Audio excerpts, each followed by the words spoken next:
Racial discrimination is still a big problem. Some say it's getting better, but the change isn't all that evident. Racial discrimination, when a person is treated less favorably than another person in a similar situation because of their race, color, descent, nationality, or ethnic origin. He just shut me out. I don't know why. And then, I'm afraid I might have been racist. God, I hate this day. Okay, back it up. Oh, good. I can talk to you about this. I am worried I offended Edwards. I need you to tell me. Why me? Because I'm your sister? Yes. Or because I'm your sister? No, this is exactly what I was worried about. Okay. What do you think you did? I don't think I did anything, but I think she thinks I did. Amelia, use your words. Did what? Sided with Wilson over her because she's black, which I didn't do. I think, God, I hate that this is even an issue all of a sudden. Well, it's not an issue for you. And it's not all of a sudden. I mean, okay, it's not Mississippi burning or anything, but it is all over. It's when people assume I'm a nurse. Or when I go to get on an airplane with my first class ticket and they tell me that they're not boarding coach yet. It's like a low buzz in the background, and sometimes you don't even notice it, and sometimes it's loud and annoying, and sometimes it can get dangerous, and sometimes it is ridiculous, like right now. It's not funny. I mean, if I'm doing it and I don't even notice it, Then notice it.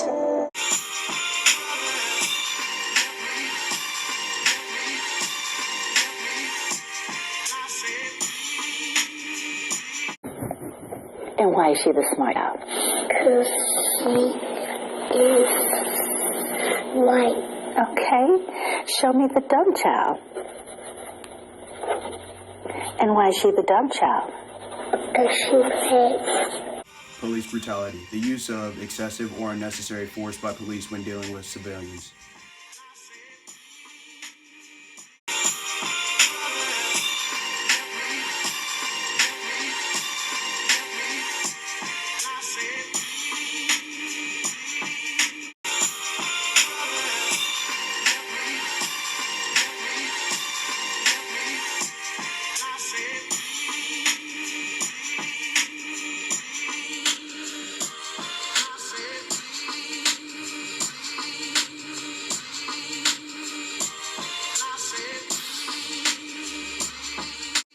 Unarmed black people were killed at 5 times the rate of unarmed whites in 2015.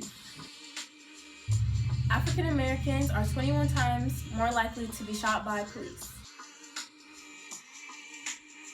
Oklahoma beat a man to death even though he did absolutely nothing wrong. Now of a 400-pound man with asthma who died Thursday after police put him in a chokehold. The 18-year-old male victim had no weapon on him, and he had his hands up in the air, but was still shot by police multiple times. NYPD officer pleading guilty to raping a school teacher at gunpoint in the Bronx. I bet you snatch a chain off neck, but you won't dare snatch a badge off his chest. And it's funny because if you put C in front of the word op, then you'll probably just figure out who's your biggest threat. In Long Island, they choked that poor man to death. In Missouri, Mike Brown caught one in the head. Couple days later, they shot another 9 times and had the audacity to cuff him after he was dead. All that blood spilled, all them tears shed. All these young unfinished lives ended. If I committed murder, I'll get 25 to life. But if a cop commit murder, he only gets suspended. Uniform, badge, your weapon. You're supposed to protect us. Instead, you want us to fear you and practice on us all those lethal tactics that they teach you. Stop abusing your power. Man, you are equal. You bleed, I bleed too. You eat, I eat too. You got a family waiting for you at home, right? Me too. You having a bad day? Yeah, me too. When I'm having a bad day, I don't get to walk around and shoot people. Kids used to want to be you. Now they want to beat you. You used to be the hero. Now the hero turned evil. Start defending the law and stop defending your ego. They'll probably kill me if I ever release this video. And if so, Mr. Officer, just pray that the Lord forgives you. And forgive you for raping that teacher uptown by Inwood. And forgive you for shooting that kid that opened his door with a Wii remote in his hand that you thought was a pistol. Mr. Commissioner, just tell your popo to chill. There's more of us than y'all, so nobody get real. If we start shooting back, we shooting to kill. There's a kid sharing this video to let you know how real. What the makes us so different? Huh? What makes us so different? You commit crimes just like everybody else. You just do it with permission. You choke that poor man with permission. You rape girl with permission. You shot that man's dog with permission. You probably find me and kill me with permission.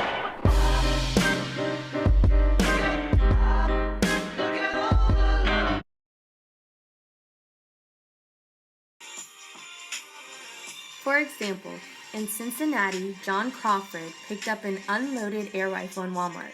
According to customers, Crawford was playing around with the gun. 2 police officers soon arrived after their dispatch call and shot and killed Crawford in the pet supply section.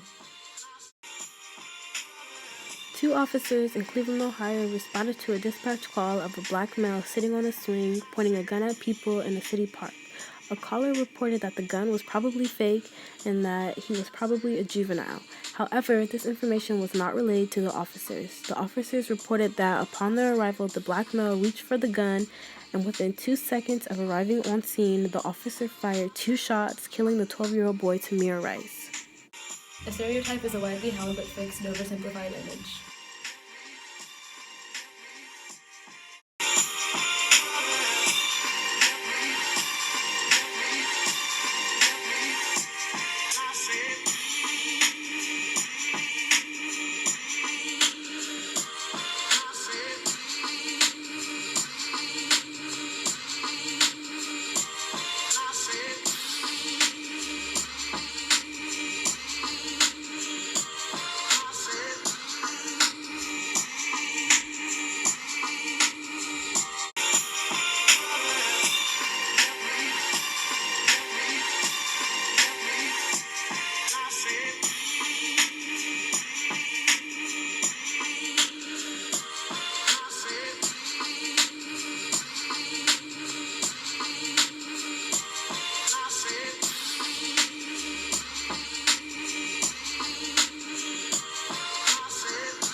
White privilege, a set of advantages and/or immunities that people benefit from on a daily basis beyond those common to all others. Black males have 32% chance of arrest, Latino males 17% chance, and white males 6% chance.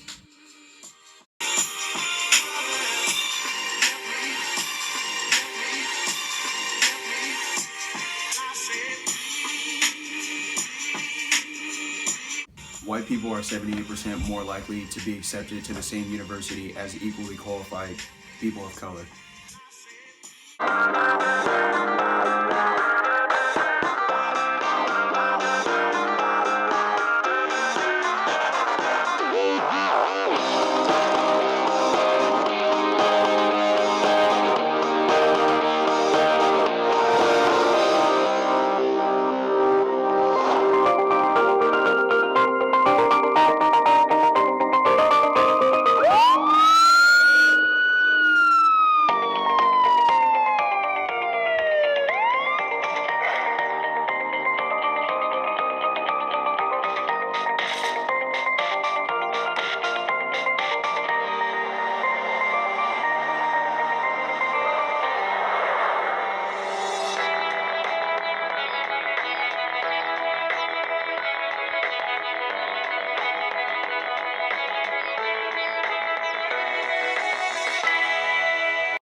White privilege is a big deal.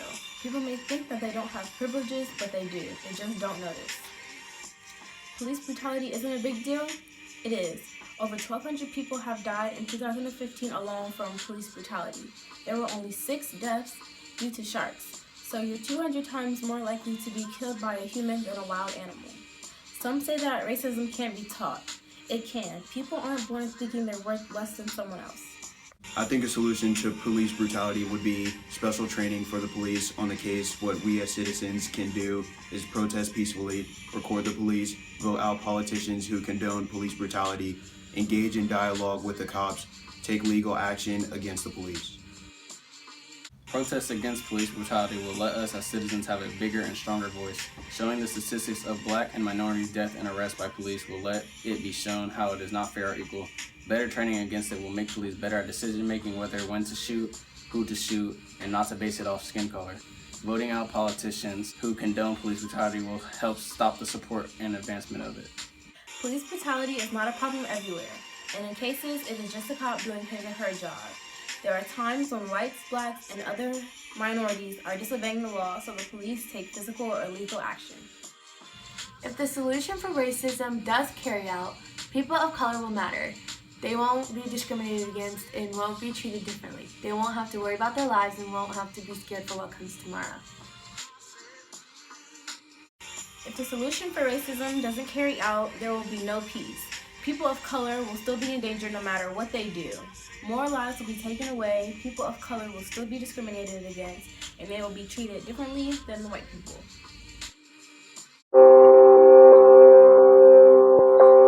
One of the compliments that I will receive is, "Oh, you're not like most black people." A lot of times people will be like, "Oh, she's really pretty for an Asian," or "You're really pretty for an Asian." The entire background of that statement is extremely racist because it insinuates that I do not think Asian people are good looking in general.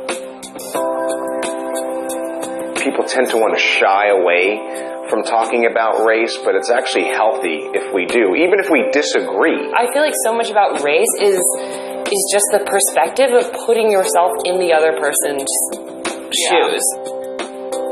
So if you decide to start a sentence with, "I don't mean to be racist," or "I'm not racist," but don't ever do that, because you will look racist and you will sound racist. Anytime you have to qualify a statement with the explanation of why it's not something, it probably is that something. I have before told my friends, like, "Hey, it makes me like kind of uncomfortable when you say things like this," and if they're really your friends, like, they're gonna take that into consideration. It's definitely more visible online and it's more in your face because people are able to hide behind a username. On this YouTube video, there will be terrible comments, and I hope that you either downvote them or you say something like, "That's not cool." You can either ask if something offended somebody, or you can tell somebody that something that they said offended you. Not talk about race. That's the worst thing that we could do. Being colorblind isn't going to help anybody. Don't treat it like it's something that's sacred. Just talk about it.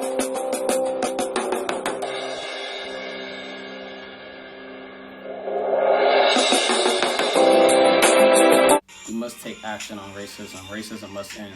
We need to listen to and ally with people who report racism. We need to have hard conversations with ourselves and others that have racism around them. If you see something, say something. Do not let racism happen. Do not let it go on. Cross the racial divide by offering friendly greetings to people regardless of their race. Learn about the racism that occurs where you live and do something about it by participating in and supporting anti-racist community events, protests, rallies, and programs.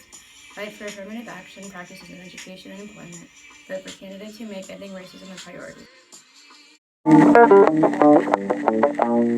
It's important to really start calling things what they are. As long as things are sugar-coated, we're not going to be able to address the actual problem. Saying I'm not racist, saying I don't see race, none of that really matters unless you're actively trying to undo those systems. So what does that mean? That means utilizing your privilege to create space for people of color to speak for themselves. In America, Black people have to stop looking outward for approval and getting on their knees and begging to be accepted. It's not going to happen. As long as white people are privileged, as long as white supremacy exists and there is a hierarchy on human life, none of us are free and Black lives don't matter. So to end racism, it's going to take everyone. It's going to take all of us. You have to really look at every single institution in this country. How does it manifest racism?